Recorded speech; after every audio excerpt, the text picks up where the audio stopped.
Kisah Sang Penakluk. Sebelum lanjut, bagi yang belum subscribe Cafe Novel, silahkan subscribe dan aktifkan lonceng notifikasi supaya tidak ketinggalan update terbaru dari kami. Jangan lupa juga tinggalkan like, komen dan share video ke medsos yang sahabat punya. Oke lanjut. Bab 949-951. Sue Changkong telah menjadi manajer aula selama bertahun-tahun. Dia telah berurusan dengan hampir semua jenis orang. Dapat dikatakan bahwa dia adalah pria yang memiliki semangat yang sama. Setelah mendengar suara Kevin Ye, dia segera mengerti arti dari Ye Sao, dan senyum di sudut mulutnya juga sedikit terangkat dan menjadi aneh. Menatap Liu Minghai yang mengumpat, Sue Changkong tiba-tiba menyeringai dan berkata, "Tuan ini, kita penuh dengan emas dan batu giok hari ini. Dan saya sangat menyesal bahwa Anda tidak ingin menghabiskan sejumlah besar uang di pasar dompet." Setelah menepuk sudut mulutnya, Sue Changkong melanjutkan, "Bagaimana dengan ini? Jika Anda benar-benar ingin makan di sana, saya dapat memberi Anda kompromi. Itu dapat membuat Anda segera makan di sana, dan juga dapat membuat Anda lebih murah. Bagaimana menurut Anda?" Liu Minghai tercengang. Bagaimana mungkin dia tidak mengerti mengapa sikap Sue Changkong berubah begitu cepat? Tentu saja, Liu Minghai tidak terlalu memikirkannya saat ini, tetapi untuk memperjuangkan harga dirinya, dia langsung berkata, "Dan hal-hal baik seperti itu." Tentu saja Sue Changkong berkata sambil tersenyum, "Sejujurnya, meskipun aula mewah kami penuh, menurut aturan, kami akan meninggalkan aula yang elegan dengan meja untuk 7 orang untuk bos kami setiap hari. Seperti yang Anda ketahui, bos kami terkenal di Linhai, jadi kami mengundang teman-teman untuk minum di toko dari waktu ke waktu, jadi aula kecil itu adalah restoran eksklusif bos kami. Itu akan disimpan setiap hari.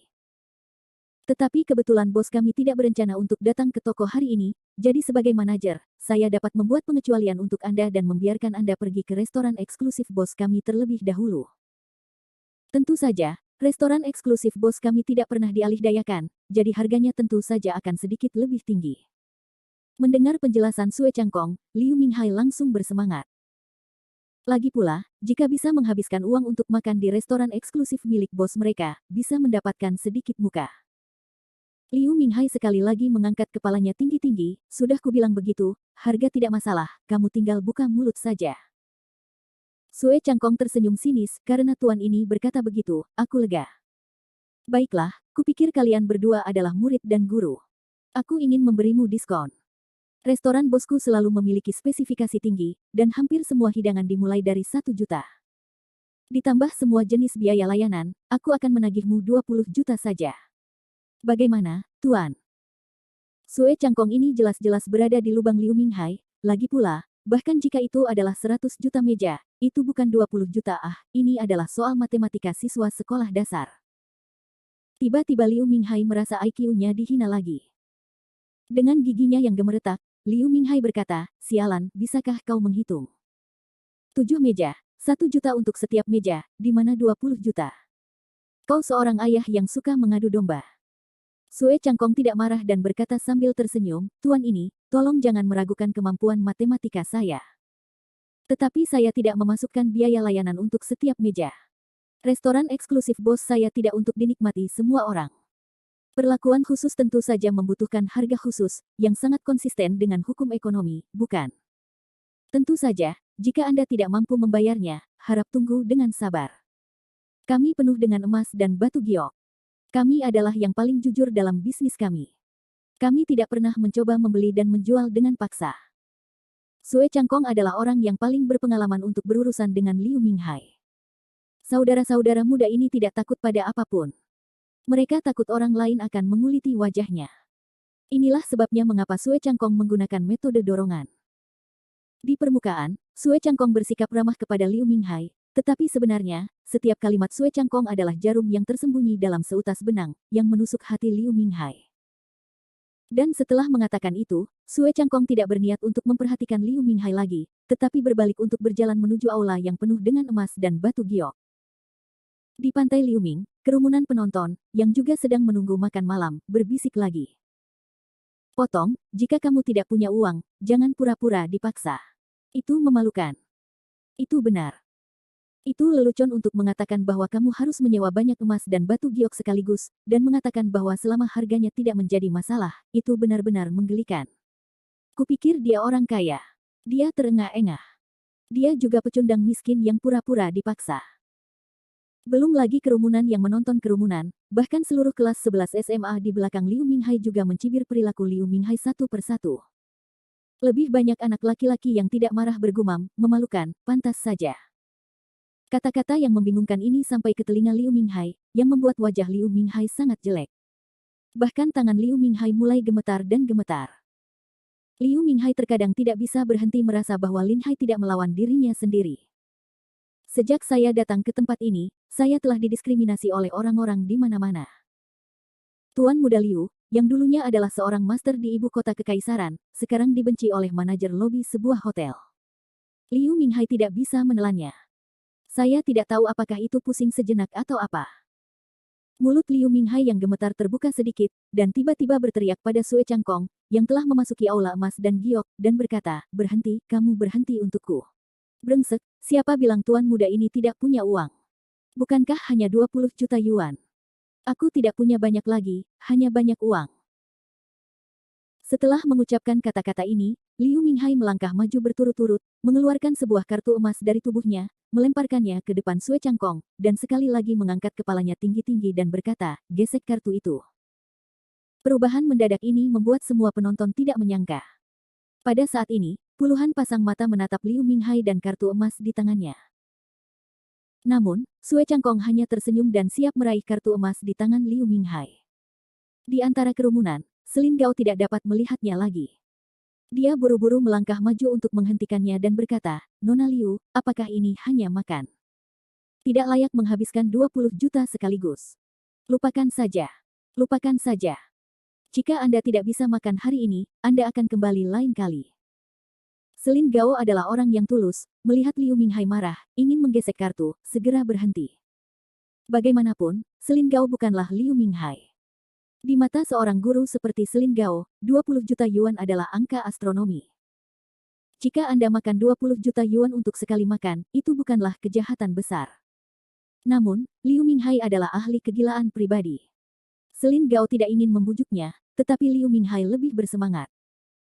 Begitu dia melambaikan tangannya, Liu Minghai berkata dengan penuh kemenangan, Tuan Gao, Anda dapat melupakan masalah ini. Bukankah itu 20 juta? Saya punya uang. Saya tidak peduli. Sambil berkata, Liu Minghai dengan paksa meletakkan kartu emasnya di tangan Sue Changkong, tidak berkata, masih leng untuk melakukan apa, menggesek kartu, tuan muda ini sedang menunggu untuk masuk untuk makan. Penampilan Liu Minghai di gerbang Jinyu Mantang adalah lelucon.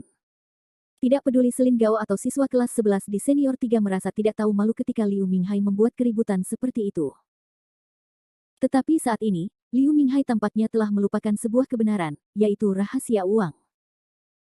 Di gang kecil di seberang Jinyu Tang yang ramai, ada beberapa pasang mata yang menatap gerbang Jinyu Mantang.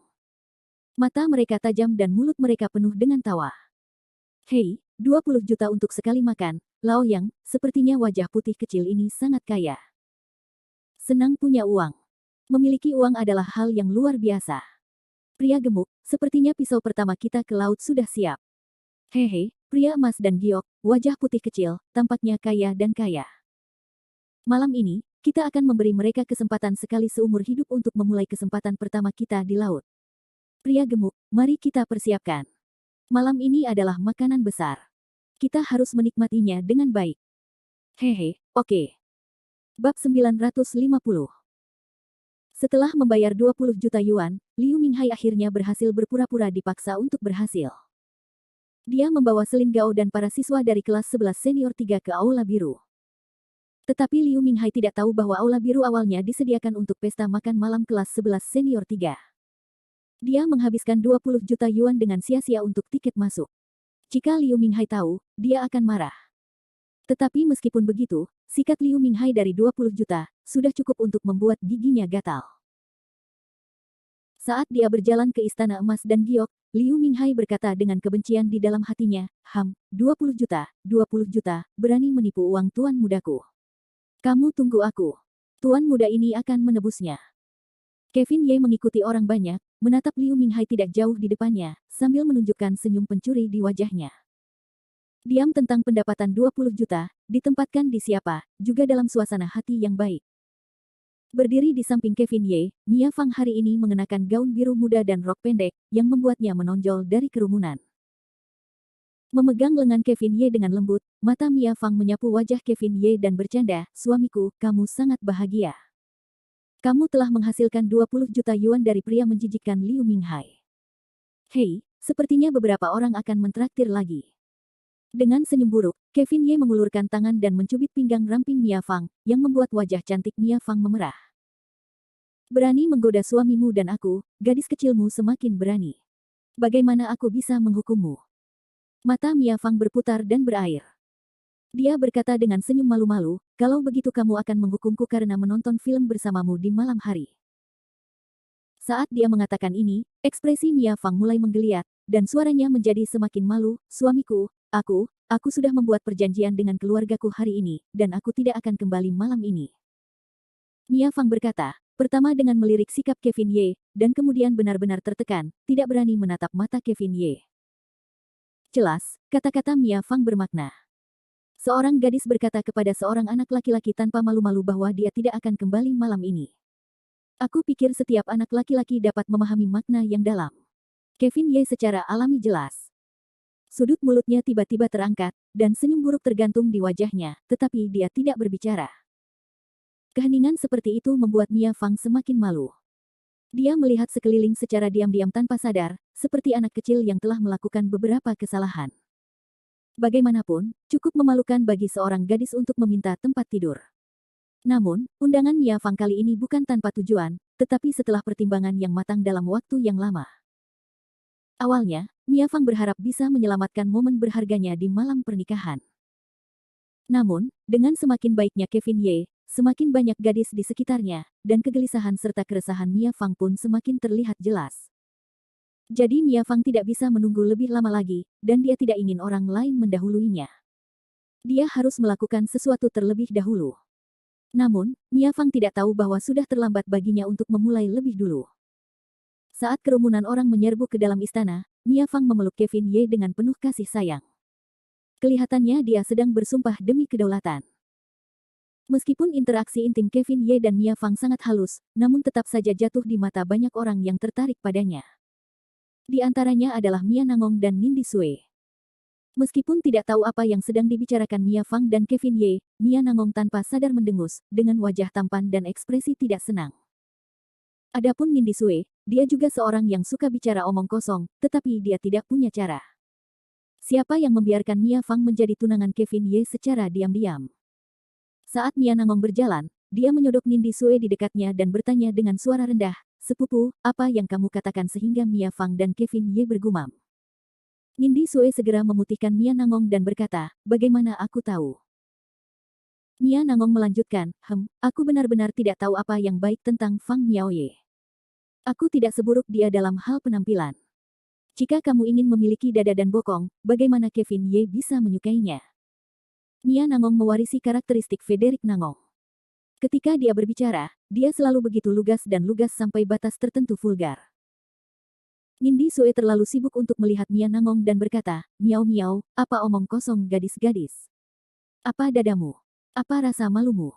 Mia Nangong lebih lugas daripada Nindi Sue. Dia mengangkat alisnya dan berkata, "Aku mengatakan yang sebenarnya." Setelah itu, mata Mia Nangong berubah aneh, dan dia berkata sambil tersenyum, "Sepupu, menurutmu kita harus mulai dulu.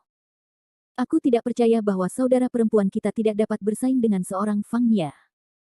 Mengenai keterus-terangan Mia Nangong yang hambar, Nindi Sue langsung tersipu dan berbisik, "Miau-miau, jangan bicara omong kosong. Apa yang terjadi tanpa kerja sama? Kamu menyukai Kevin Ye Gui. Jangan terima aku. Aku tidak akan mengikutimu." Mia Nangong segera bergumam, "Sepupu, ini masalah kebahagiaan seumur hidup.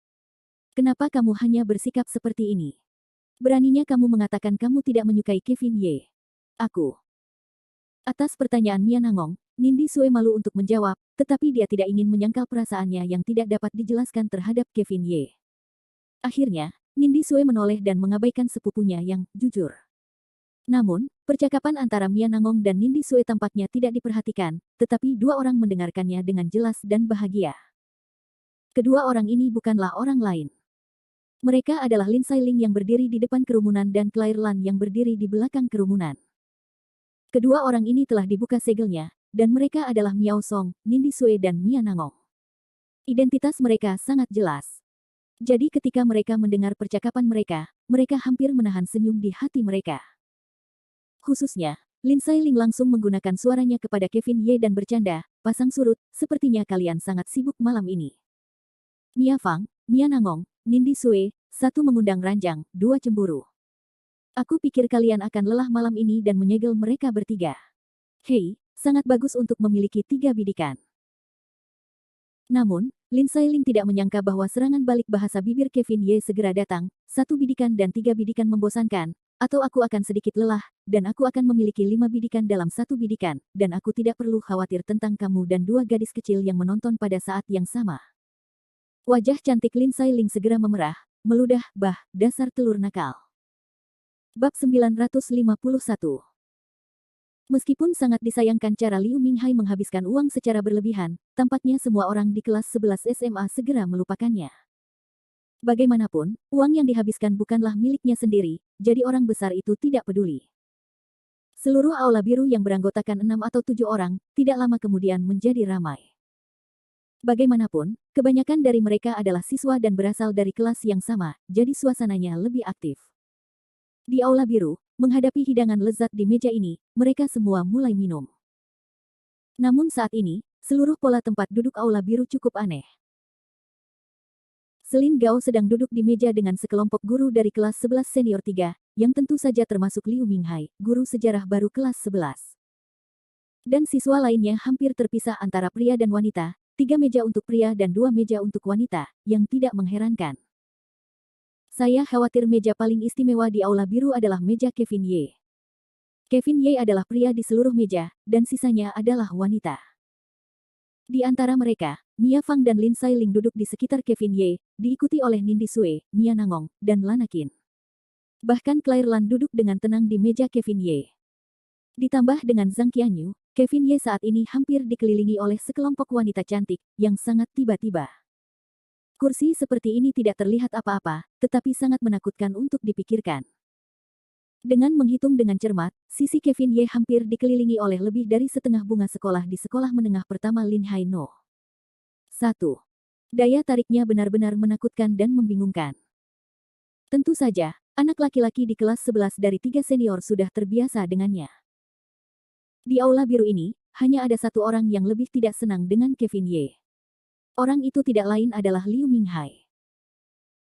Seolah menyadari tatapan mata Liu Minghai yang aneh, Selin Gao yang duduk di seberang Liu Minghai dengan cepat memanggil 2 suara, Nona Liu, apa yang kalian lakukan dengan bodoh?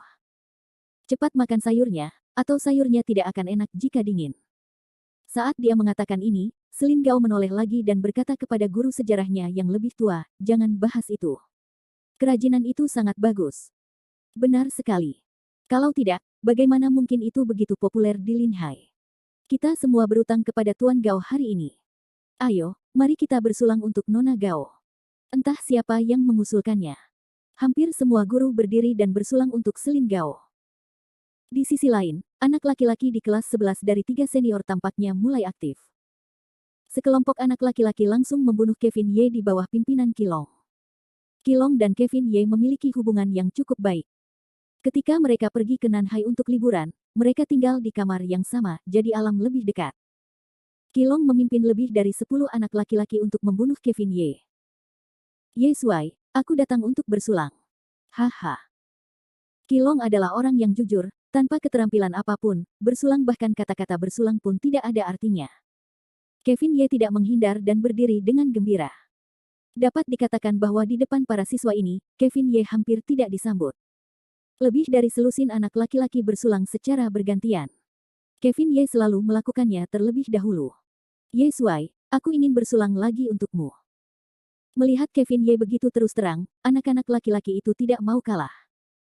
Tiba-tiba, suasana seluruh aula biru mulai meledak di sekitar meja Kevin Ye. Di penghujung hari, tidak peduli anak laki-laki atau perempuan, mereka semua ada di sekitar meja Kevin Ye.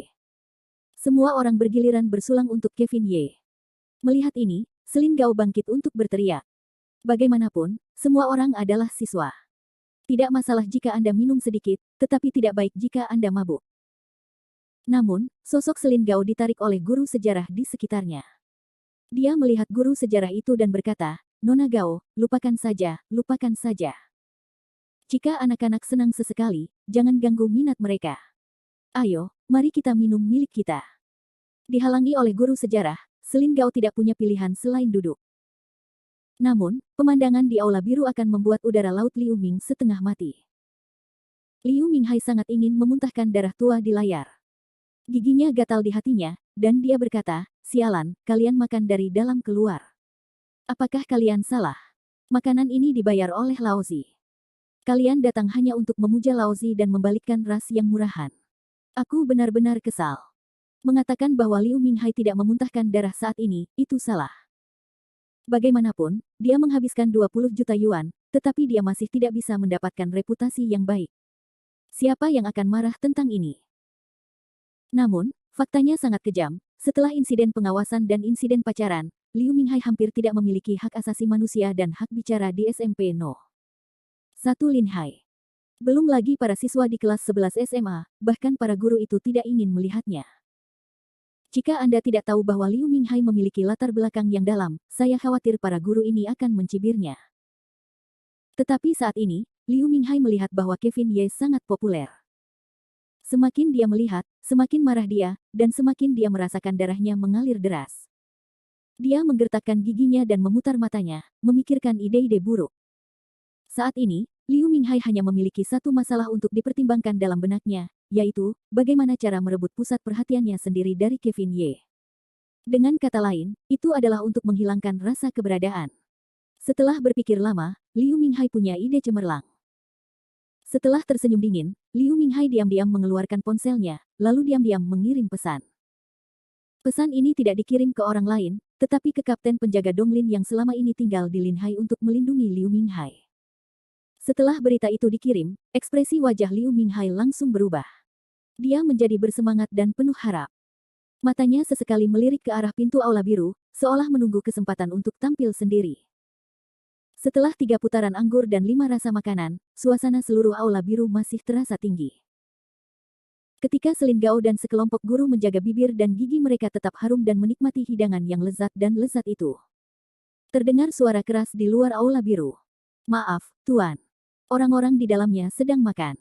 Anda tidak bisa masuk. Keluar dari sini."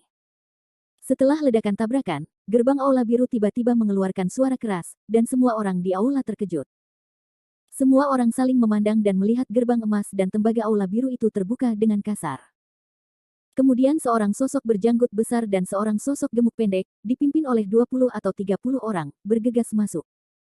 Mereka ganas, dengan senyum menjijikkan di wajah mereka, dan terus menatap semua orang di aula biru.